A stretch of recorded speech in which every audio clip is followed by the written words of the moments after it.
Welcome to this AutoCAD tutorial on how to use the break command. In this tutorial, we will guide you step by step through using the break command effectively. Let's begin. Start by opening your drawing in AutoCAD.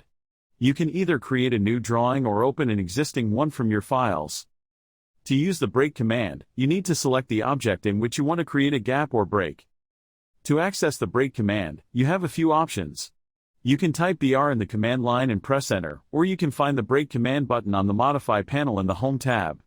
Alternatively, you can right-click on the selected object and choose the break option from the context menu. After accessing the break command, AutoCAD will prompt you to specify the break point. This is where you want to create a gap or break in the object. Click on the desired location to insert the break point.